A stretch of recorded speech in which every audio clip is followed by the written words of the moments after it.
God is good. All the time. All the time. God is good. Palakpakan po natin ang Panginoon. Bababa na po palagi ako kasi natutulog daw kayo pag nag-homily ako. Nagiging pampatulog daw po yung aking homily. Kaya titignan ko po kung sino ang matutulog. Ayan. Alam ninyo, ang pagbasa ngayon, talagang ito ay sikat na sikat kasi mababasa mo sa ilang ebanghelyo. Ibig sabihin, paborito ng mga unang Kristiyano. Ibig sabihin, laging kinukwento. Di ba? Pag ganun pag apat kasi yung ebanghelyo, pero makikita mo yan sa mas nakalalamang na bilang ng ebanghelyo, itong kwentong ito. Pero gusto ko munang magbigay ng aking experience. Nung ako po ay bagong pari, ay nag-celebrate po ako ng sacerdotal, yung aking pagkapari, yung taunang anniversary. Okay? E di, marami po akong bisita dahil marami kong kakilala noon. Okay? Dahil nanggaling na ako sa halos 5 parokya. So 2 parokya lang ang pumunta, talagang punong-puno na ang aming covered court. No? So, ang dami po talaga. Merong mga mayayaman, merong mga mahihirap, taga-Hagunoy, and then meron namang tagalabas, no? Yung mayayaman, yung iba inchik pa. Okay? Eto na, nung nag-offertory. Sabi ko, ang daming dala nitong mga tao. Nako, i-share ko to sa bundok, doon sa mga dumagat. Kasi may mga bigas, and then mga karton. Nako, ang daming mga karton. And then, yon, tuwan-tuwa po ako. Unang nag-offer, yung mga Chinese. Okay? Yung mga Chinese na Rotary. Pero meron din dala naman silang magagandang handog. So nakita ko talaga yung mga handog nila, talagang mga used clothes. Na sabi ko, hindi na ito pakikinabangan. No? Patapon na ito. Okay? Itong mga used clothes na ito. At pagkatapos ng aming misa, tinignan namin. Naku po, yung mga handog nila ay mga dinaanan na ng anay. Siguro, tindahan, no? Tindahan yung yung mga school supplies na may mga butas na ng dinaanan na ng anay. Miski po mga bata sa bahay ampunan, hindi po talaga gagamitin yon. Kasi talaga brown na siya, no? Hindi na po talaga masusulatan. And then, humingi pa sila ng resibo. And then, pangalawa namang nagandog yung mga may kaya-kaya, no? Natuwa din po ako kasi marami silang dala. Alam ko naman, sincere sila, no? Tsaka ang layo-layo ng kanilang pinanggalingan, nagpunta pa sila doon kung hindi sila sincere. At talaga pong very sincere sila, okay? So, pero po yung isa pong nakatouch sa akin, yung galing sa Hagunoy. Kasi, dala-dala 5 noodles at 3 patola. Nakatouch po sa akin talaga yon. No? Nung bandang huli, nag-usap kami, sabi ko, kilala kita, ikaw yung nandoon sa may basurahan ng Hagunoy, doon sa may palengke. Sabi kong ganon. Diba? Yung bahay mo, parang, parang plastic na pinagtagpi-tagpi. Sabi kong gano'n, nagpunta ka pa rito pa, mahal na mahal mo naman ako. Sabi niya, opo, Father, kasi 1 year kayo doon, lagi mo kaming pinupuntahan. Kaya lang, Father, ito lang po yung dala ko 3 patola at 5 noodles. Sabi ko, bakit ka pa gumastos? Hindi nga po sana ako gagastos, Father, kasi ang bala ko yung itlog ng manok po. Kaso po, ang nangyari sa manok, ninakaw po. Kaya hindi na nga po ng itlog. So, ibibigay ko po sana lahat yung itlog ng manok namin. Okay? So, ninakaw daw lahat yung kanilang manok. So, yun po yung parang nakatouch sa akin. Parang merong power para matouch, makapenetrate sa iyong puso. Di ba? Merong mga taong pag nagbibigay, ay talagang kahit maliit ang binigay, nakaka-penetrate po, napapasok ang ating puso. Hindi po ba? Ewan ko na lang, kung nagbigay sa iyo ang kapatid mo, yung kapatid mong nagbigay na yon ay mahirap at pinakita mong hindi mo gusto yung binigay. Pero kahit mahirap siya, ay nagbigay siya. Yun po yung sinasabi ngayon sa Ebanghelyo. Tingnan ninyo, ang puso ng Diyos ay pinasok ng lakas, ng kapangyarihan, ng pag-ibig ng babae. Nang itong babaeng ito ay balo, mahirap. Nakita niya na ang babae ay naglagay ng ilang sentimos. Siguro mga 25 centavos yun. Pero siguro sa atin, mga piso lang yun o 5 piso. So, para makabili ng merienda. Pero inilagay niya pa roon. Kaya yun ang napansin ng ating Panginoong Jesucristo. Napansin niya na mayroong nagbibigay na talagang bukal sa kanyang puso. At ito ang nagugustuhan ng Panginoon. Hindi yung dami ng iyong ibinigay. Hindi yung laki ng iyong ibinigay. Okay? Siguro, kung titingnan mo, may exaggeration yung Ebanghelyo. Kasi sinabi dito ibinigay niya ang lahat ng kanyang ikabubuhay. Kung ibibigay mo ang lahat ng ikabubuhay mo, mamamatay ka. Di po ba? Mamamatay ka sa gutom. Pero hindi yun ang objective nitong pagbasang ito. Ang layunin ng pagbasa na ito ay yung kanyang pagmamahal. Di ba yung sinabi ni Mother Teresa de Calcutta? Ahatulan ka sa pag-ibig mong ibinigay doon sa pamamagitan ng iyong mga ginawa. Kung gaano kalaki ang pag-ibig mong inilapat doon sa iyong pagbibigay o doon sa iyong ginawa. Diba? Alam ninyo, ang tawag dito ng isang pare, si Father Kaluwag, sabi niya, the might of the widow. Ibig sabihin, ang kapangyarihan ng babae. Bakit niya nahalina si Jesus? Diba? May kapangyarihan. Bakit hindi nahalina ng mga mayayaman? Meron din naman mga mayayaman na talagang nagbibigay ng talagang sobra-sobra. Pero andito ang sinabi, yung pag-ibig, yung pagmamahal. So hindi yung laki. Naintindihan niyo po ba? So yan ang ating dapat na maging pamantayan sa pagbibigay sa ating kapwa, lalong-lalo na sa mga mahal mo sa buhay. Okay? Ano itong power of the widow o might of the widow? Sabi nga daw, ito yung kanyang kahirapan, power of poverty of humility. Power of humility. Yung pagpapakumbaba. Di ba? Pagpapakumbaba. Nagbibigay ka, may kasama pang pagpapakumbaba. Sabi ni Saint Paul, merong 3 klase ng pagbibigay. Number 1, talk giver. Nagbibigay ka, pero nanunumbat ka. Di ba? Minsan, nasasaktan na yung binibigyan mo.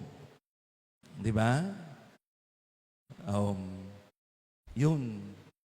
O kaya, ginagawa mo ang isang bagay na ang dami mong dada, ang dami nating salita.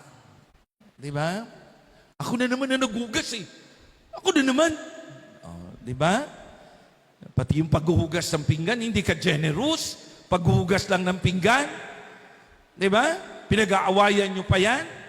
Eh, simba ka ng simba. Sabi ng Panginoon, eh, yung mapagbigay, yun ang tinitignan niya. Di ba? Yung mga humble, ang puso na nagbibigay, yun ang kanya talagang nakikita. Yun ang tunay sa kanyang mga mata. Humahalina sa kanyang mata. Di ba? So, yun, tignan natin yun. Miski siguro sa ating pag-aaral, napakakuripot natin. Di ba? Mga kabataan, mag-aaral ka ng konti, pero ang gusto mo, mataas na grade. Di ba? Minsan ganyan. Di ba? Minsan nag-aaway pa kayo ng teacher mo. Pagbibintangan mo pa siyang favoritism yung teacher na yan eh. Talaga bang ikaw ay nagbigay? May pagmamahal ba yung pag-aaral? Di ba? Ikaw ba talaga ay maluwag sa iyong dibdib? May pagpapakumbaba mong ginagawa yung mga bagay na yon. And then, sabing ganon. Pangalawa, sabi ni San Pablo, merong nagbibigay na galit. Grudge giver. Pag nagbigay, galit. Di ba? Pag nagbigay ka sa nanay mong panggamot, galit ka. Pag nagbigay ka sa kapatid mo, galit ka. Siguro sa ibang tao, hindi mo magawa yon. Di ba? Dahil nahihiya ka. Pero doon sa mga mahal mo sa buhay, ang pinakikita mo minsan ay yung dada at saka yung galit kapag nagbibigay ka. Di ba?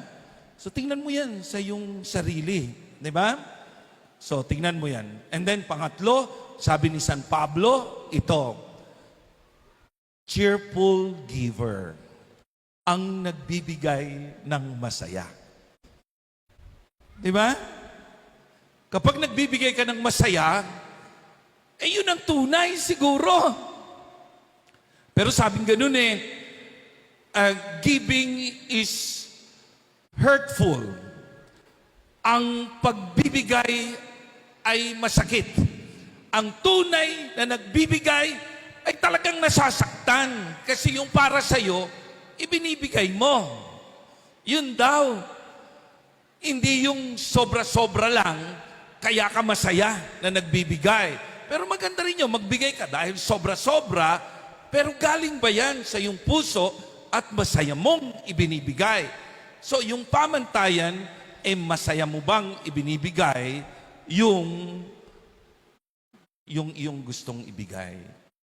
Lalong-lalo na sa mahal mo sa buhay. Ikaw sana ang masaktan. Maramdaman mo yan. Masakit. Ibibigay ko to sa kapatid ko sapagkat pinaghirapan ko, masakit.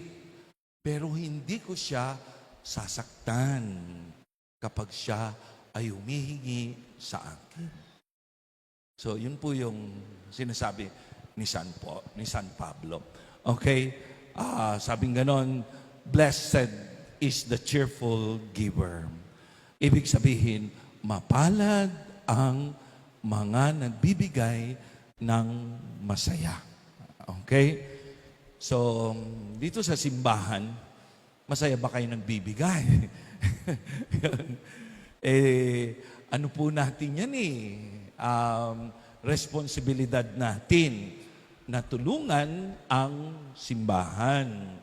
So, pasensya na kayo. Ang simbahan po ay nabubuhay sa awa. Yung pangkuryente natin, galing talaga sa inyo. Yung pambayad natin sa mga trabahador, galing po talaga sa inyo.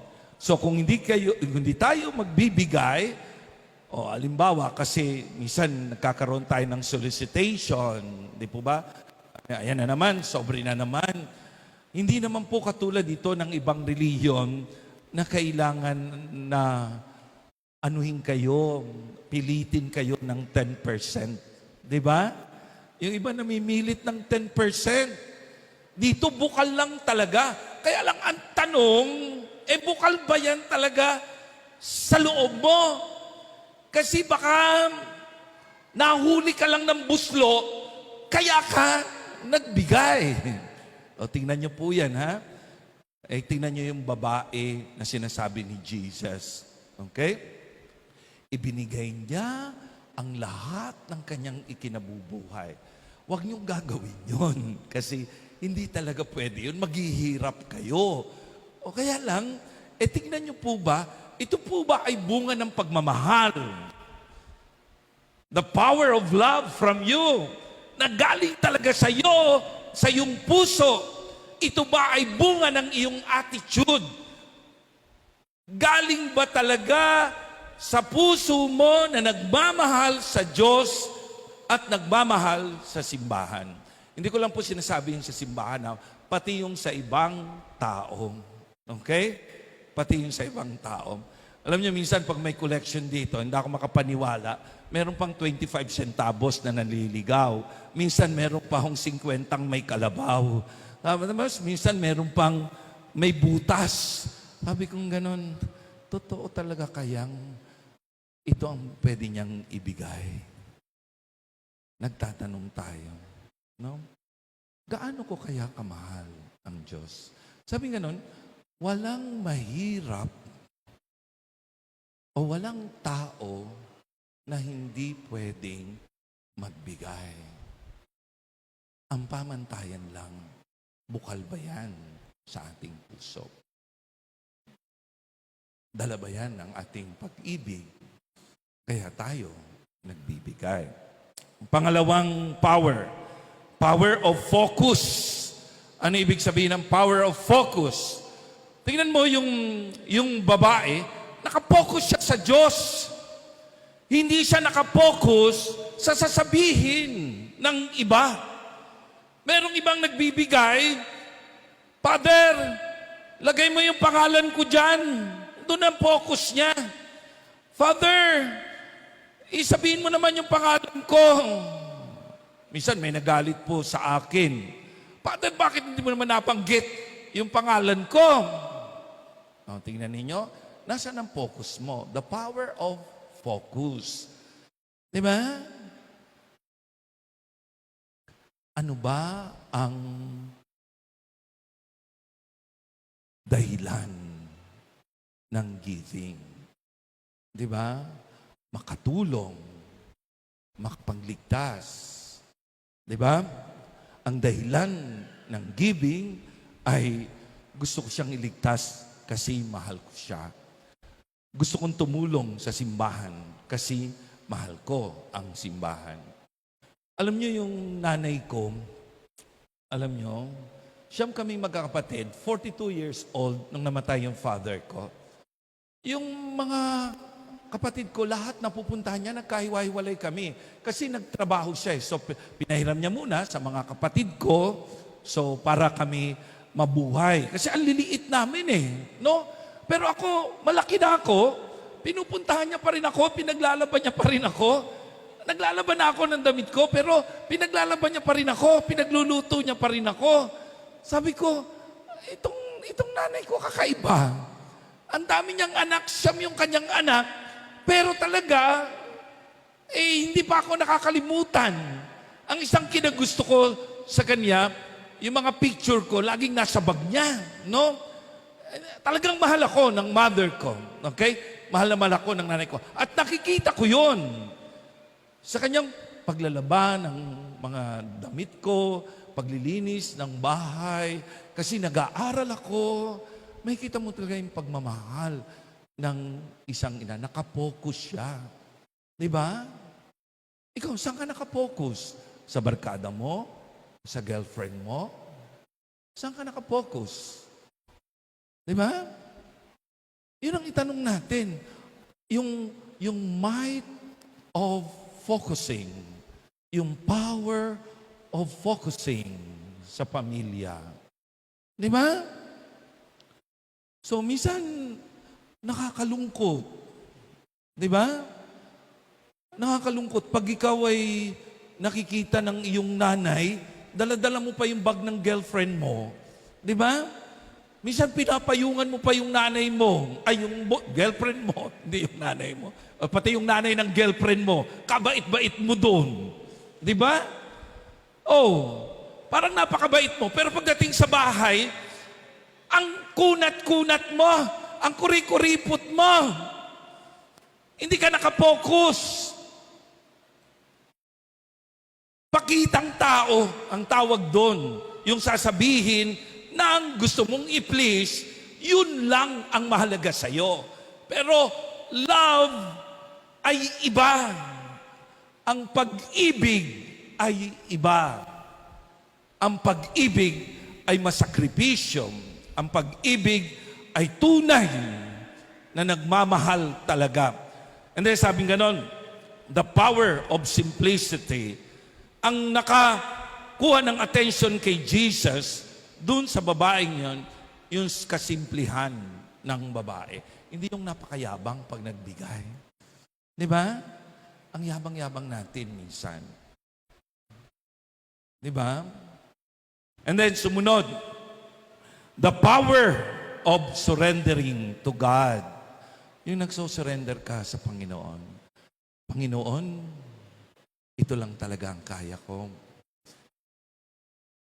Ibibigay ko ito sa aking pamilya. Bahala ka na sa akin. Di ba? Ang ganda nun eh. Isinusurrender ko po. Ang dami naming problema. Merong ibang mga tao, no? Ang daming pera pero hindi nagbabahagi doon sa pamilya. Tago siya ng tago. Siguro hindi ko alam kung saan niya gagamitin yon. Pero siguro meron siyang pinag-aanuhan, pinaglalaanan. Pero pag kailangan ba ng iyong pamilya, maaasahan ka ba? Minsan po sa bahay ampunan, nakikita namin yung ilang bata, ang dami-daming gamit doon sa kanyang sa kanyang tokador.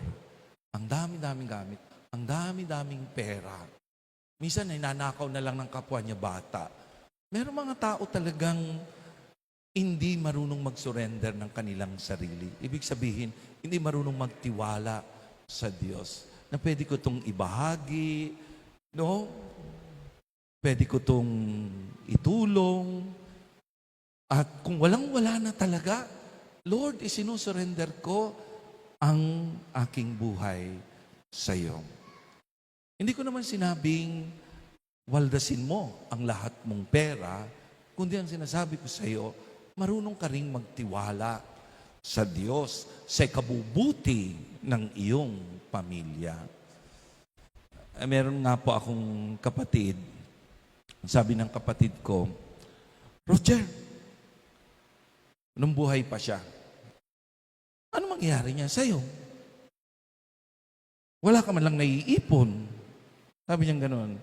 Nakita niya yung passbook ko, wala ka naiipon. Wala ka man lang naipapatay yung bahay. Wala ka man lang alahas. Meron po akong 2 kwintas, bigay lang sa akin, ipinamigay ko pa. No? Pag meron pong binigay na relo sa akin at hindi ko gusto, pinamimigay ko kagad. Pag yung t-shirt po, hindi ko gusto o kaya marami na ako talaga kasi ang t-shirt ko ay mga pangpare, bigay ko kagad doon sa mga bata. No? Sabi ng kapatid ko, Roger, paano yan? Pagtanda mo. Sabi ko, huwag kang matakot. Pakainin mo naman ako kahit 50 lugaw lang dyan. 50 pa lang ho yung lugaw noon. Ngayon, 15 pesos na yata yung lugaw. 20 pesos. Sabi ko, kahit 50 lugaw lang, pwede akong mamatay sa isang gilid. Huwag mo kong intindihin. Once na ibinigay mo ang iyong sarili sa Panginoon, huwag mong pagsisihan. Yun ang sabi ko sa kanya. Ito yung mataas na pagbibigay, yung pagtitiwala sa Diyos. Kahit ako, sabi ko, mamatay ako dyan sa isang gilid, okay lang Sabi ko sa kanya, basta ang importante ay meron akong mga nasagip sa daigdig na ito. Meron akong mga nasagip. Kahit na mamatay ako sa isang gilid. Yun po yung pinakamataas. Alam ko, napakahirap noon. No, napakahirap noon para sa inyo. Pero ang gusto kong sabihin, paano mo ba pinagtitiwalaan ang Diyos sa panahon na kayo ay nagigipit, ang pamilya, ang mga kapatid, pero meron ka, ayaw mo namang magbigay. Paano mong pinagtitiwalaan ang Diyos? Meron pong isang babae. Ilang beses ko ito nakwento kasi paborito ko eh. Kasi yung babaeng pong iyon, pag ako nagsesermon, iyak ng iyak. Iyak ng iyak siya. Sinasabi niya, Father, kulang pa. Pagkatapos ng misa, kulang pa. Ano ang kulang? Kulang pa po yung 15 kong titulo. Kulang pa po yung mga apartment ko. Kulang pa po yung paupahan ko mga pwesto sa palengke. Kulang pa, Father. Bless me pa itong aking envelope. Please, dagdagan pa, Father. Eh, ilan ba anak mo? Wala po, Father. Eh, nasa asawa mo? Hiwalay po kami, Father. Lagi kami nag-aaway tungkol sa pera. Kaya mo, nung namamatay na yung babaeng iyon, nagkasakit siya ng cancer, no? Iyak siya ng iyak. Hindi niya matanggap na mamamatay na siya. At hindi niya alam kung paano niya iiwan yung mga kayamanan niya. Ayaw niyang mamatay kasi may mga kayamanan siya sa daigdig na ito. Ayaw niyang mamatay. Kaya hirap na hirap ako sa kanya na dapat maganda ang paglisa niya sa daigdig na ito. 4th stage cancer na siya, talagang paputungo na siya sa kamatayan. Ayaw niyang mamatay. Alam niyo bandang huli, ito nang ginawa. Pinatawag niyang lahat ng kanyang pamangkin. Ito na yung mga pamangkin. Ako po, nagdadrama. Iyak ng iyak. Tita kong maganda, tita kong mabait, tita kong palabigay.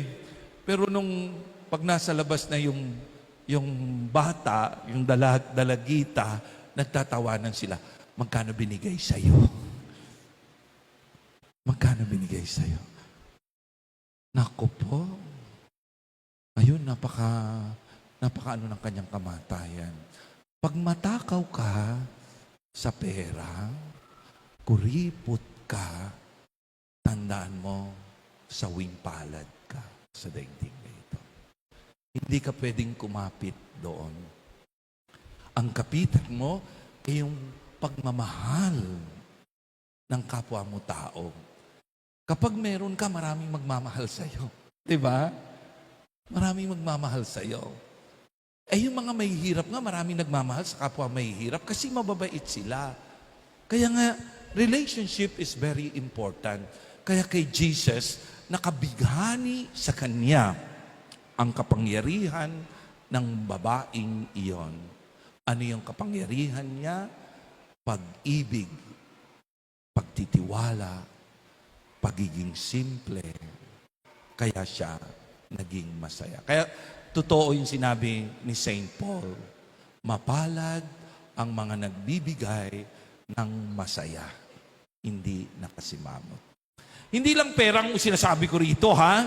Pati trabaho, di po ba? Sa inyong pabrika minsan ang kurikuripot mo sa oras, di ba? Ang kurikuripot mo, yan lang nagawa mo, di ba? Sabi nga daw, yung pasensya na kayo, mga teachers, ha? Sabi ganun yung mga teachers daw, ang sisipag pagbago. Nako, ang gagaling ng mga teachers. Pero pag tumagal-tagal na daw, minsan pagod na sila. Totoo naman yun, nakakapagod, mga teachers. Pero lagi mong re-reviewin, ano ba ang dahilan kung bakit ka naging teacher? Diba? Ipakita mo yung iyong generosity. Ipakita mo pagiging mapagbigay mo. Ang iyong pagiging mapagmahal mo. Kaya alam nyo, maraming nagsasabi sa akin, ang haba-haba daw ng homily ko. Sabi ko naman, generous kasi ako maghumilya. Kaya pasensya na po kayo, ha? Pag mahaba yung homily, hindi po ako kuripot na pare sa pag-homily. So, yan po. Sabihin mo sa katabi mo, huwag kang kuripot. Ha? Maging mapagmahal ka sa iyong kapwa. Lalong-lalo na sa iyong pamilya. Sa mga kapatid mo. Lalong-lalo na sa lola mo, sa lolo mo. Merong mga bata na, alam niyo po ba, ang daming oras sa pag-ML, ang daming oras sa pagtitiktok. Pero sa pakikipag-usap sa lolo, walang oras. Nako, delikado po yan. Delikado yan. Hindi mo alam, kuripot ka na pala. Okay? Review lang po, ha? Tanungin mo yung sarili mo, generous ba ako? Mapagbigay ba ako? Sa ngalan ng Ama, at ng Anak, at ng Espiritu Santo. Amen. Ngayon, sa katahimikan ng ating puso, ipagdasal naman natin ang ating pangangailangan. Hilingin natin sa Panginoon na gawin ang kanyang magagawa habang inaawit natin ang alam kong may magagawa ang Diyos.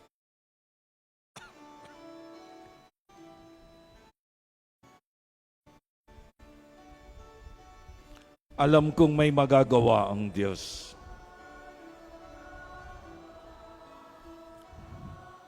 Alam kong may magagawa ang Diyos.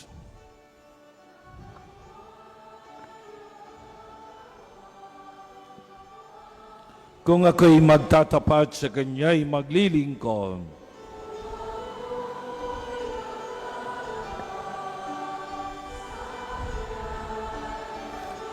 Alam kong may magagawa ang Diyos.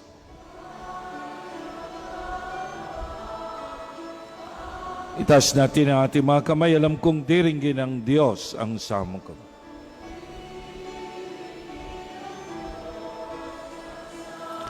Alam kong diringgin ng Diyos ang samo ko.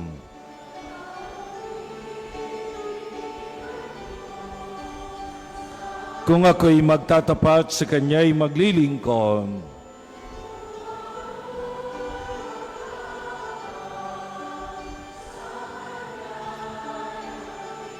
alam kong diringgin ng Diyos ang samo ko. Ipikit natin ang ating mga mata. Panginoon naming Diyos, pukawin mo po ang aming mga puso sa pag-ibig, pagmamahal, pagdamay, pagiging maawain, lalong-lalo na sa mga mahal namin sa buhay, sa aming mga kapatid, magulang, sa aming mga kamag-anakan. Panginoon naming Diyos, alam namin na napakahirap mag-impok ng pera. Alam namin na mahirap mawalan ng pera. Pero Panginoon, turuan mo kami magmahal. Kung paano magbahagi, kung paano dumamay, lalong-lalo na sa mga mahal namin sa buhay. Sana hindi po namin laging pinag-aawayan ang pera. Hindi po sana namin laging pinag-aawayan ang mga gawain sa bahay. Hindi po sana namin pinag-aawayan palagi ang cellphone na lagi na lang kaming naroroon, nakatingin doon at wala na kaming oras sa aming mga mahal sa buhay. Ang damot-damot namin, Panginoon, hindi na namin alam kung saan nakarating ang aming kadamutan. Minsan, nag-aaway na kami. Minsan, nanguhusga na kami. Patawad, Panginoon, patawad. Maawa ka sa amin. Buksan mo ang aming isip upang kami makapagbago. Makita namin na mas mahalaga ang pagmamahal, mahalaga ang pag-aaruga, mahalaga ang pagdadamayan. Panginoon naming Diyos, ito po yung aming problema. Sana tulungan mo kami. Huwag sana kaming mag-away-away dahil lamang sa pera. Huwag kaming mag-away-away dahil kuripot kami sa mga oras, sa mga gawain. Pinagdarasal din namin ang iba pa naming mga pangangailangan, Panginoon, ang aming mga problema. Tulungan mo kami, tinataas namin iyan sa iyo. Pinagdarasal din namin ang mga may sakit na napapabayaan. Hindi na kami nagbibigay ng mga panahon. Hindi na kami marunong mag-console. Hindi na kami marunong dumamay sa mga naghihirap na may karamdaman. Panginoon, ibigay mo po sa amin ang iyong pag-ibig at awa upang matuto kaming magbahagi nito sa mga kaawa-awa naming mahal sa buhay.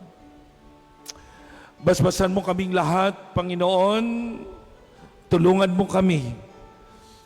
Salamat po, Panginoon, dinidinig mo kami, bagamat kami may malaking pagkukulang, dinidinig mo pa rin kami, tinuturuan mo pa rin kami. Salamat po. Aleluya, aleluya.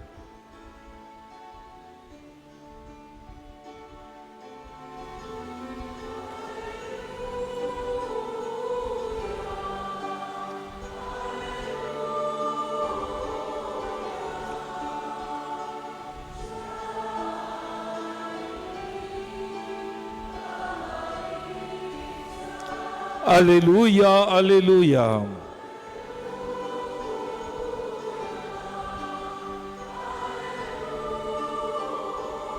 Upang tayo ay kunin. Sabihin natin sa ating katabi, merong magandang mangyayari sa iyo.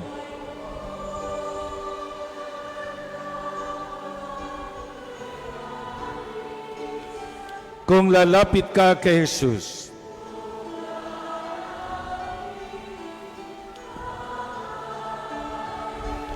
sabihin mo, merong magandang mangyayari sa iyo.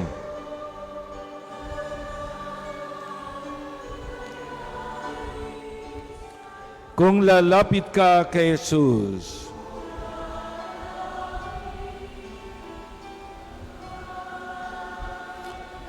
salamat po, Panginoon, at ang lahat ng aming iniling ngayong gabi ay inihiling namin sa pamagitan ng iyong anak na si Jesus.